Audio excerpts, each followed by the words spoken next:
আজ এই বসন্ত বিদায়ের বেলায় আপনাদের শোনাব স্মরণজিৎ চক্রবর্তীর লেখা প্রহর শেষের অন্য আলো। লেখাটি আনন্দবাজার পত্রিকায় রবিবাসরীয়তে প্রকাশিত হয়েছিল। ছোটবেলায় শীতের শেষে সকালের কুয়াশা কমে এলেই বুঝতাম ফাল্গুন শেষ, চৈত্র চলে এসেছে, আর দূরের গাছপালার মধ্যে দিয়ে উকি দিচ্ছে বৈশাখ। ফাল্গুন আর চৈত্র বসন্তকাল, কিন্তু ফাল্গুনের বসন্ত আর চৈত্রের বসন্তের মধ্যে পার্থক্য আছে বেশ। এ যেন অনেকটা চায়ের ফ্লেভার আর লিকারের পার্থক্যের মতো। ফাল্গুনের বসন্তে ফ্লেভার বেশি, আর চৈত্রের বসন্তে বেশি লিকার। আমি নিজে চা খাইনি কোনো দিন, কিন্তু ছোট থেকে চা প্রেমীদের মাঝে বড় হয়ে ওঠায় তাদের কথা শুনে শুনে আমার এমন একটা ধারণা কী করে যেন তৈরি হয়ে গিয়েছে।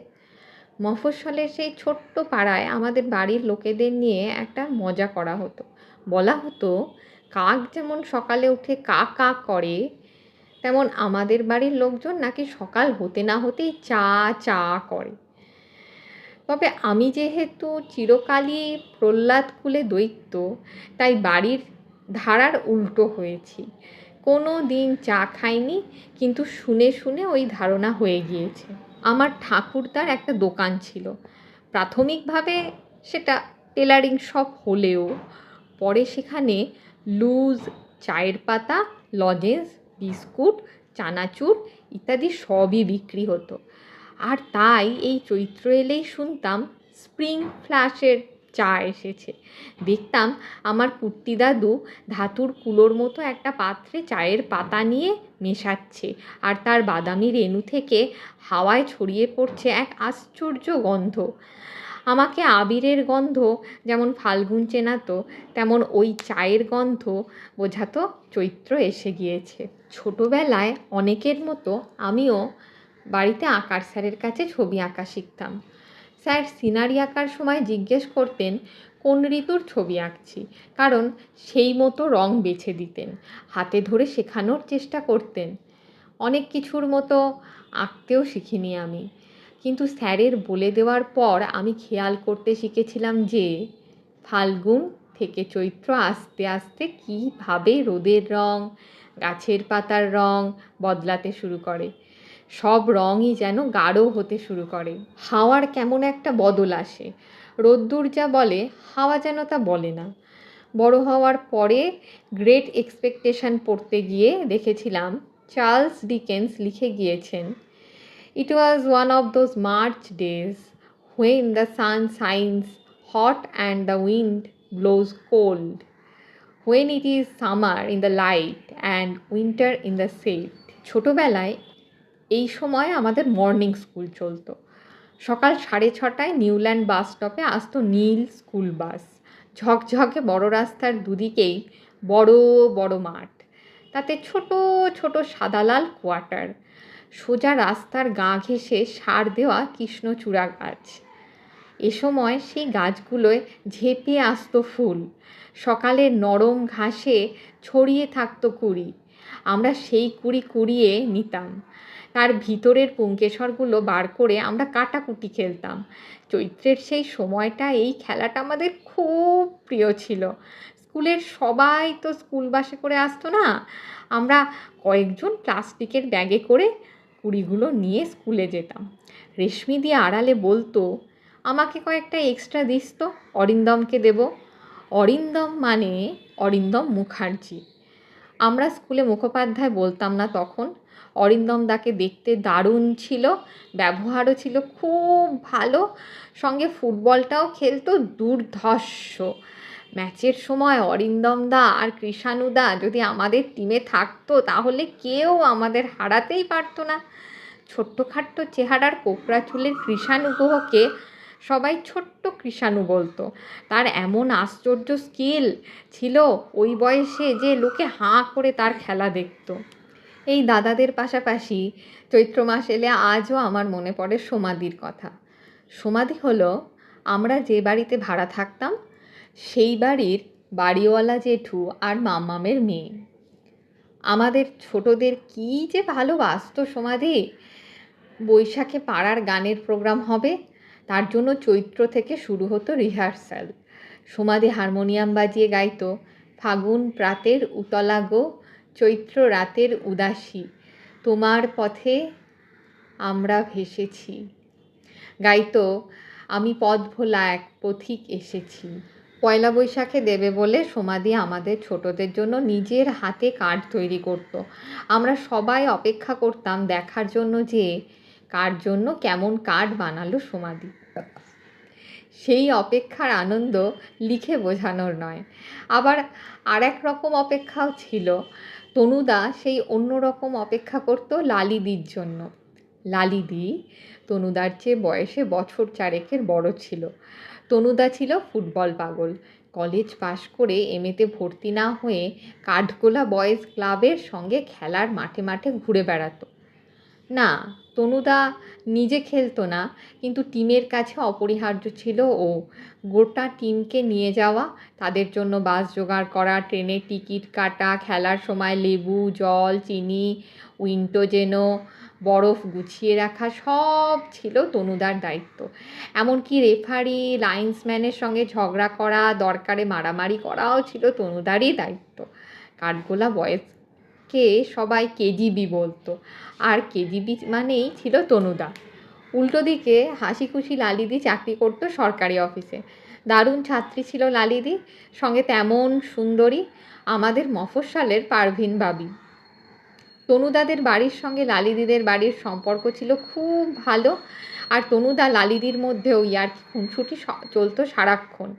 আমাদের বাড়ির সামনেই ছিল অরুণাচল সংঘের মাঠ, সেখানে ফুটবল খেলা হতো। বিকেলে অফিস থেকে ফেরার পথে লালিদি মাঠের পাশে দাঁড়িয়ে উত্তেজিত হয়ে লাফাতে থাকা তনুদাকে দেখে বলতো, উচ্চিংড়ে একটা, নিজে খেলতে পারে না, শুধু লাফঝাপি সার। তনুদা রেগে বলতো, তাতে তোর কি, সবাই খেলে, তাহলে মিনেত্তি তেলে সান্তানা হবে কে? লালি, যা জানিস না তা নিয়ে ফালতু বকিস না, বুড়জোয়া কোথাকার, দে 2 টাকা দে। সেই যে অপেক্ষার কথা বলেছিলাম, তনুদার বিকেলের টিফিনের টাকাটা লালিদি দিত, আর সেটার জন্য অপেক্ষা করতো তনুদা। কিন্তু শুধু কি সেটার জন্যই? আমরা অবাক হয়ে ভাবতাম, 4 বছরের বড়কে কি কেউ এমন নাম ধরে ডাকে? হ্যাঁ, আমরা তখন বয়সে 1 বছরের বড়কেও দাদা বা দিদি বলতাম। তখনও আমাদের জীবনে কর্পোরেট কালচারের মতো প্রায় সবাইকেই নাম ধরে সম্বোধন করার মতো স্মার্টনেস এসে ঢোকেনি। কেন লালিদিকে শুধু লালি বলে ডাকে তনুদা, সেটা বুঝলাম পরের বছর এপ্রিলের শুরুতে। শুনলাম দুবাড়ির মধ্যে কী নিয়ে যেন বিশাল ঝামেলা লেগে গিয়েছে। কী কেস? না, তনুদা আর লালিদি বিয়ে করে বসেছে। একজন বসু আর একজন গাঙ্গুলি, তার উপর ছেলে আবার বয়সে মেয়ের চেয়ে বেশ ছোট। এখন এসব তেমন কোনো ব্যাপার না হলেও 80-র দশকে এ ছিল আশ্চর্য এক ঘটনা। পাড়া বেপাড়ার লোকেদের কাছে সিঙাড়া আর ফুচকার চেয়েও মুখরোচক এক খাদ্য। খবরটা চারদিকে ছড়িয়ে পড়েছিল দ্রুত। এই নিয়ে 2 বাড়ির মধ্যে ঝামেলা, মারামারি, থানা, পুলিশ, কী না হয়েছিল। ক্লাস 4-এ পড়া আমি আপাতভাবে ছোট হলেও আবহাওয়ার গুণে অনেক কিছুই বুঝতে শুরু করেছিলাম। মনে আছে, এক রবিবার দুপুরে একদিকে বোরোলিনের সংসার আর অন্যদিকে পাঁঠার মাংসের গন্ধের মধ্যে খেতে বসে ছোট পিসি আমার সেজো কাকাকে জিজ্ঞেস করেছিল, হ্যাঁ রে সেজদা, চৈত্র মাস তো মল মাস, এই মাসে ওরা বিয়ে করলো কি করে? সেজো কাকা, যাকে আমি ভাইপো বলে ডাকতাম, বলেছিল, প্রেমের আবার শুদ্ধ মাস মল মাস কি, আর ওসব চৈত্রে মাসে হবে না তো কবে হবে? রবি ঠাকুর পড়িসনি? তিনি কবে এই মাসের সর্বনেশে কাণ্ড কারখানার কথা বলে গিয়েছিলেন। এখন তনুদা আর লালিদি নিউ আলিপুরে থাকে। ওদের ছেলে বাপ্পাই ইঞ্জিনিয়ার, থাকে নিউ ক্যাসেলে। তনুদা এখনও ফুটবল পাগল, এখনও মাঠে যায়। লালিদি রিটায়ার্ড এখন, বাড়িতে বাচ্চাদের নাচ শেখায়, কিন্তু এখনও এপ্রিলের 2 তারিখ আমাদের কয়েকজনকে নেমন্তন্ন করে খাওয়ায়। এই চৈত্রেই ওদের বিয়ের দিন যে। তনুদা একবার আমাকে বলেছিল, চৈত্রের হাওয়ায় যে কি আছে, যে ফুল ফাল্গুনে ফোটে সে যে চৈত্রে আরও গাঢ় হয়ে ওঠে, তার যে কি মায়া, কি জাদু। না হলে লালির মতো মেয়ে সবার বিরুদ্ধে গিয়ে এক মাথা নিন্দে সহ্য করে আমাকে বিয়ে করে, বেকার আমাকে নিয়ে এক কামরার ঘরে সংসার পাতে। তিন ভুবনের পারে কি শুধু উপন্যাসে আর সিনেমাতেই হয়? জীবনে হয় না বুঝি? সত্যি জীবনে কত কি যে হয়। চৈত্রে এক আশ্চর্য আলোয় ভরে যায় পৃথিবী। বছর শেষ হওয়ার আগে সে যেন শেষবারের মতো জ্বলে ওঠে একবার। গ্রীষ্মের প্রখরতায় সব পুড়ে যাওয়ার আগে সে যেন আর একবার গাছে গাছে রং লাগায়, ফুলে আলো ঢালে। সে যেন হাওয়ায় ভরে দেয় এক অজানা সুগন্ধ, রোদের সোনালি জড়ি পেতে দেয় পথে ঘাটে। প্রহর শেষ হয়ে আসার কালে মানুষের মনে সে যেন সূক্ষ্ম সূচের কাজে ফুটিয়ে তোলে এক অনাবিল নকশা, ফুটিয়ে তোলে প্রেম। বছর শেষের এই সময়টায় কত কী যে মনে পড়ে যায়। মোবাইল আসার আগের সেই অপেক্ষা, অনিশ্চয়তা আর চিঠি লেখার সময়ের কথা মনে পড়ে যায় আমার। শিয়ালদা থেকে দক্ষিণে বজবজ শাখায় ছিল আমাদের মফস্বলের ছোট্ট সুন্দর একটা স্টেশন। তখনও ডবল লাইন হয়নি, ট্রেনও লেট হতো বেশ। মনে আছে সকাল 9:33 আর 10:25 দুটো আপ ট্রেন ছিল। এই ট্রেনে অফিস যাত্রীদের চেয়ে বেশি ভিড় হতো ছাত্রছাত্রীদের, আর এই ট্রেন যাত্রার মাঝে বহুবিধ প্রেমের সম্পর্ক তৈরি হতো, কিছু আবার ভেঙেও যেত। আমাদের অঞ্চলে এই ট্রেন দুটোর নাম ছিল প্রজাপতি এক্সপ্রেস। নীলমণি পাল ছিল আমাদের মফস্বলের বড় ব্যবসায়ী, তার নাতির নাম শান্তি। আমাদের চেয়ে বয়সে কিছুটা ছোট ছিল ও। ততদিনে আমি মফস্বল ছেড়ে কলকাতায় চলে এসেছি, পড়াশোনা চুকিয়ে নিজেদের ব্যবসার কাজ শুরু করেছি। কিন্তু ওই ছোট্ট শহরটায় যেহেতু আমাদের সব আত্মীয় স্বজন থাকতো, তাই মাঝে মধ্যে আমি তাদের বাড়ি যেতাম, থাকতাম। এমনই একবার রাতে ছোটো পিসির বাড়িতে থেকে সকালে সেই প্রজাপতি এক্সপ্রেস ধরেছিলাম অফিস আসবো বলে। ট্রেনে শান্তির সঙ্গে দেখা হয়ে গিয়েছিল। শান্তি তখন এমএসসি করছে। শান্তিকে কেমন যেন এলোমেলো লেগেছিল আমার। যে ছেলে এত হাসি খুশি, সে কেমন যেন ঘেঁটে আছে মনে হয়েছিল। ট্রেনে বেশ ভিড়। আমি আর শান্তি একপাশে দাঁড়িয়েছিলাম। ওকে জিজ্ঞেস করেছিলাম, কি হয়েছে রে, এমন ডাউন হয়ে আছিস কেন? শান্তি একটু সময় নিয়ে বলেছিল, চৈত্র টু চৈত্র 1 বছর হয়ে গেল, কিন্তু কুহু একবারও আমার কথাটা ভাবল না। জানো রাজাদা, আমি এবার পাগল হয়ে যাব। আমি কিছুই জানি না, জিজ্ঞেস করেছিলাম কি ব্যাপার। শান্তি বলেছিল ওর গল্প। গত বছর এমনই চৈত্র মাসে নীলমণি পালের 80তম জন্মদিন পালন করা হয়েছিল বড় করে। শান্তিদের বিশাল বাড়ির চৌহদ্দির মধ্যেই প্যান্ডেল করা হয়েছিল। সেখানে একটা ম্যাজিক শো আয়োজন করা হয়েছিল, আর ম্যাজিক দেখাতে এসেছিল একটি মেয়ে, কুহু মালাকার। কে কি ম্যাজিক দেখেছিল জানি না, শান্তি দেখেছিল কুহুকে। অফুরন্ত রুমাল, টুপি থেকে পায়রা, শূন্য গাছে ফুল নিয়ে আসা, এসব না দেখে ও হাঁ হয়ে তাকিয়েছিল কুহুর দিকে। শান্তি আমাকে সেই ট্রেনে যেতে যেতে বলেছিল, কি কনফিডেন্স রাজাদা, আর কি দেখতে, আমি বাইরে কিচ্ছু ম্যাজিক দেখিনি, হাঁ করে ওকে দেখছিলাম। পরে আলাপও করেছিলাম ওর সঙ্গে। সন্তোষপুরে থাকে জানো, বাবা অসুস্থ, মা একটা ছোট স্টেশনারি দোকান চালায়, আর ও লেখাপড়ার মাঝে টিউশন করে, আর ম্যাজিক শো পেলে সেটা করে। ভাবো একবার স্ট্রাগলটা।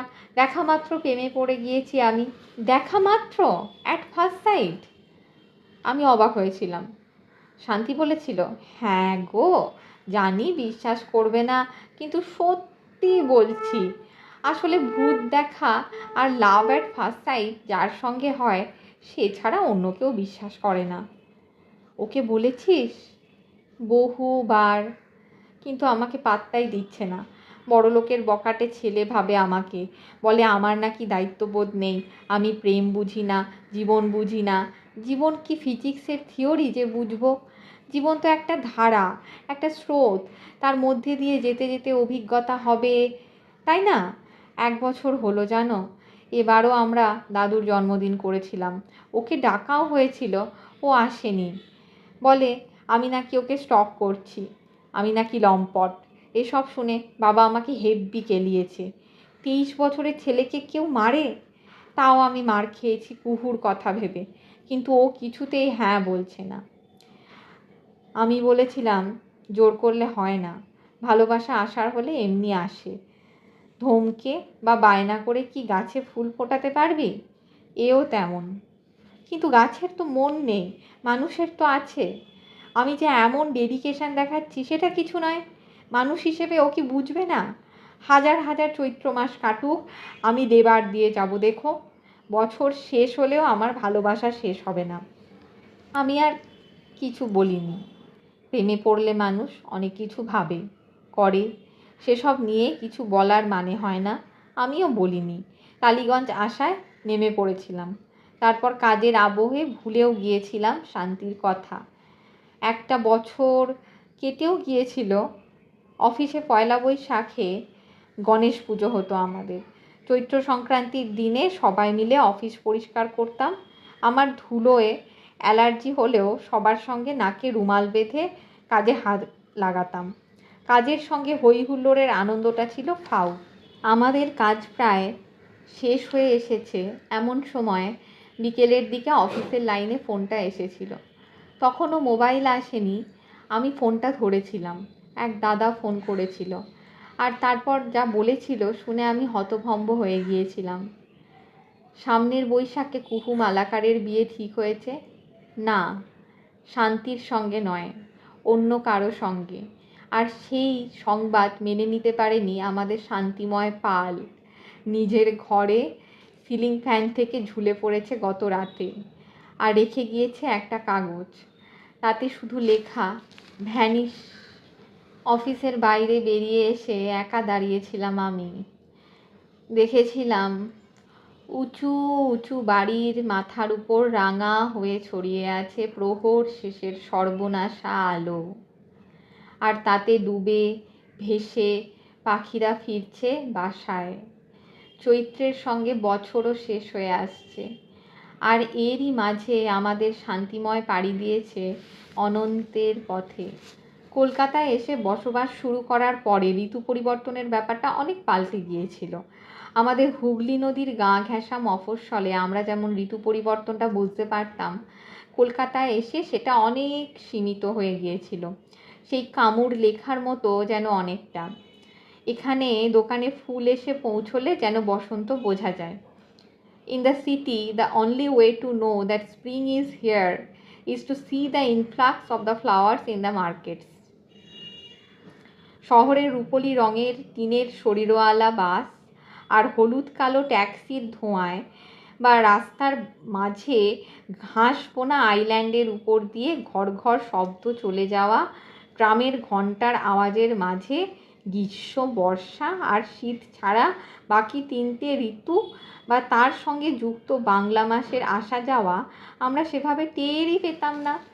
শুধু শেষ রাতে হু হু করে ডেকে ওঠা কোকিলের সুর শুনলে মনে হতো তবে কি বসন্ত এলো? দোল চলে গিয়েছে তো বেশ কিছুদিন, তাহলে এটাই কি চৈত্র মাস? কিন্তু তার কয়েক বছর পর থেকে আর বুঝতে অসুবিধে হতো না যে চৈত্র মাস এসেছে, কারণ চৈত্র এলেই সুদূর গ্রাম থেকে বলাই কাকু আর মিনতি কাকিমা আসতো মাধুকরী করতে। মনে আছে, বাড়ির দরজায় এসে বলাই কাকু সুর করে হাঁক দিত, বাবার চরণের সেবা লাগে মহাদেব। আমি এই মায়াময় ডাকের অপেক্ষায় থাকতাম, কখন আসবে ওরা, কখন ডাকবে বলাই কাকু। মা ওদের জন্য একটা স্টিলের থালায় চাল আনাজপাতি গুছিয়ে রাখত, আর দিত 11 টাকা। সেসব ওদের ঝোলায় ঢেলে দিয়ে আমিও আমার মাধুকরীর জন্য হাত পাততাম। মিনতি কাকিমা হেসে এক মুঠো নানা রঙের ফুল রাখত আমার কিশোর হাতে। বলাই কাকু বলতো আমাদের গ্রামে এ সময় যে কি সুন্দর ফুল ফোটে, বাবুর জন্য তাই নিয়ে আসি, শহরে তো এসব পাওয়া যায় না। এই কথা বলতে বলতে দেখতাম বলাই কাকু আর মিনতি কাকিমার চোখ ছলছল করে উঠছে, গলার স্বর কেমন যেন ভাঙাচোরা। চৈত্রের দুপুরের রোদে তপ্ত খড়ি ওঠা মুখে কেমন যেন এক ছায়া পড়তো ওদের। কেন ফুল দেওয়ার সময় প্রতিবার চোখে জল আসে ওই দম্পতির? কেন আমার জন্য ফুল আনে ওরা? মাকে বলেছিল বলাই কাকু, বলেছিল সুমন্তর কথা। ওদের একমাত্র ছেলে কলকাতা থেকে ট্রেনে করে বাড়ি ফেরার সময় ভিড়ের চাপে পড়ে যায় লাইনের পাশে, আর ওঠেনি। সুমন্ত ভালো ছাত্র ছিল, বাগান করত, ভালো বেহালা বাজাতো। বাবা মাকে বলতো বড় হয়ে প্রফেসর হবে। মাঝপথে সে যে এমন খেলা ভেঙে চলে যাবে কেউ কি ভেবেছিল? আমাকে দেখলে ওদের নাকি সুমন্তর কথা মনে পড়ে, তাই সেই বাগানের ফুল নিয়ে আসে আমার জন্য। আমি হাত পেতে যে নিই তাতেই ওদের আনন্দ। কিন্তু শুধুই কি আনন্দ? আনন্দের তলায় যে এক মন খারাপের নদী বয়ে যায়, তা কি সত্যি নয়? আমাকে দেখে কি ওদের আরও কষ্ট বাড়তো না? এটা যখন শুনেছিলাম তখন আমি ক্লাস 7-এ পড়ি। তারপর আরও 2 বছর ওই পাড়ায় ছিলাম। তারপর থেকে আমার হাতে ওরা যখনই ফুল রাখতো আমি সংকোচে কুঁকড়ে যেতাম। মনে হতো আমার জন্য কি কষ্ট পাচ্ছে ওরা, আমার কাছে তো ওদের কষ্টের উপশম নেই। নিজেকে খুব অসহায় আর অক্ষম মনে হতো। তারপর সেই পাড়া ছেড়ে নিজেদের ফ্ল্যাটে চলে এসেছিলাম আমরা। আর জীবনের ফাঁকে আমাদের চৈত্র মাসের সেই বন্ধু দুজন কোথায় যে হারিয়ে গিয়েছিল আর জানি না। তবে আজও চৈত্র মাসে পাড়ায় যখন সন্ন্যাসী আসে, যখন ডাক শুনি, বাবার চরণের সেবা লাগে মহাদেব, আমার বলাই কাকু আর মিনতি কাকিমার মুখ মনে পড়ে। দেখি শাঁখা পলা পরা হাত ফুল রাখছে আমার করতলে, যেন প্রকৃতি সামান্য মানুষের হাতে সাজিয়ে দিচ্ছে তার শ্রেষ্ঠ সম্ভার। নানা যন্ত্রণার মধ্যেও সে রূপ রসের আনন্দ আর সম্ভাবনার আলো নিয়ে আসছে আমাদের জন্য। চৈত্র মাস বছর শেষের মাস, কিন্তু আসলে আমাদের মনে আশা ভরসা জাগানোর মাস। শীতের শূন্যতা থেকে পূর্ণ এক পৃথিবীর প্রতিশ্রুতি দেওয়ার মাস। সংক্রান্তি পেরিয়ে পয়লা বৈশাখের আনন্দ আর উৎসবে আমাদের পৌঁছে দেওয়ার মাস। এবারও চৈত্র এসেছে। তোমার গ্রামে, তোমার মফস্বলের গাছে গাছে বা শহরের ব্যালকনিতে সাজানো টবে কি ফুল ফুটেছে এখন? কিন্তু এই ধ্বংসের আবহে ফুলের কথা বলা কি ঠিক? আমি জানি না এ কেমন চৈত্র মাস। চারদিকে যুদ্ধের ভয়াবহ চিৎকার, মৃত্যু আর ধ্বংসের হাহাকার। এক একটা বোমায় শয়ে শয়ে মানুষ মারা যাচ্ছে, তার আগুনে পুড়ে যাচ্ছে ফুল, তার শব্দে ঢেকে যাচ্ছে পাখির গান। এবার বসন্তে কি কোকিল ডাকছে? তোমার চোখে যে সর্বনাশ আমরা দেখতে চেয়েছিলাম তা ছিল মধুর সর্বনাশ। এমন বিভীষিকাময় সর্বনাশ তো দেখতে চাইনি, এমন চৈত্র মাসও তো চাইনি কখনো। তাও এখনও চৈত্র মাস এলে সেই হারিয়ে যাওয়া সময়ের হাওয়াই যেন ফিরে আসে আমার মনে। যেন দেখতে পাই রেশমিদি কৃষ্ণচূড়ার এক মুঠো কুড়ি রাখছে অরিন্দমদার হাতে। যেন দেখতে পাই গোলের আনন্দে তনুদা লাফাচ্ছে মাঠের পাশে, আর লালিদি ফিরছে অফিস থেকে।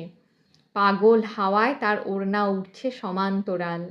দেখতে পাই আমার কুট্টি দাদু স্প্রিং ফ্লাসের চাপ পাতা ঢালছে ঠোঙায়, আর তার বাদামি রেণুর আশ্চর্য গন্ধে দ্রবীভূত হয়ে যাচ্ছে আমাদের এক মুঠো মফস্বল। দেখতে পাই সোমাদি ছোটদের জন্য নববর্ষের কার্ড বানাচ্ছে তার সমস্ত ভালোবাসা দিয়ে। বুঝি চৈত্র মাস আসলে চিরকালীন ভালোবাসার কথাই বলে। আমি চাই এমন চৈত্র বার আসুক, যেখানে বলাই কাকু আর মিনতি কাকিমা বাড়ি বাড়ি ঘুরে সবার হাতে রাখবে এক মুঠো ফুল। সেই ফুল যা মৃত্যুকে ঠেকিয়ে রাখবে প্রাণপণ, তার সুগন্ধ ঢেকে দেবে সব বিষাক্ত হাওয়া। আমি চাই আবারও এমন চৈত্র মাস আসুক যখন প্রহর শেষের অন্য আলোয় আমরা সবাই অপেক্ষা করব সেই মধুর সর্বনাশের। আশা করব সবার সমস্ত মন খারাপ ছাপিয়ে যেন ডেকে ওঠে আশ্চর্য কোকিল, কুহু স্বরে সে যেন বোধন করে নেয় শান্তিময় আগত বৈশাখকে। নমস্কার। শুভ নববর্ষের আগাম শুভেচ্ছা জানাই সবাইকে।